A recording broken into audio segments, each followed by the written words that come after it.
Situ dikuburin tak tahu deh. Kalau kan lagi kan gitu ya. Cuman kan tuh.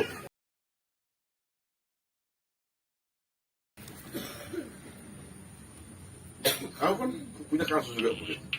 Ada dua mahasiswa PhD di Australia, orang Solo kan. Mereka Universitas Muhammadiyah Surakarta kalau nggak salah. Jadi menulis tentang aku, ya, dua mahasiswa nih. Tapi ini untuk proceeding ada seminar atau apa gitu.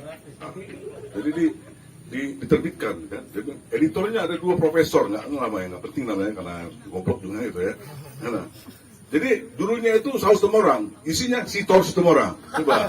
Iya. Ini profesor loh, dua profesor loh editornya, nggak mungkin salah penulisnya nih. Nah, dan di bacaan tuh saus temorang tuh referensinya di sumber bacaan, enggak. Tapi isinya gitu. Berarti orang ini kan pakai replace all, tadi bikinnya typo nih kan, enggak, replace all jadi saus jadi sitor semua, enggak, sitor dikuburin tak tahu deh. Kalau kan lagi kan gitu ya, cuman kan tuh, ini preceding seminar loh, enggak, kacau nggak?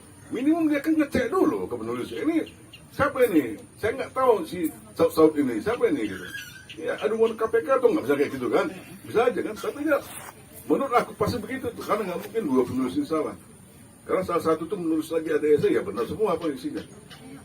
Masa judulnya saus telur isinya sitor.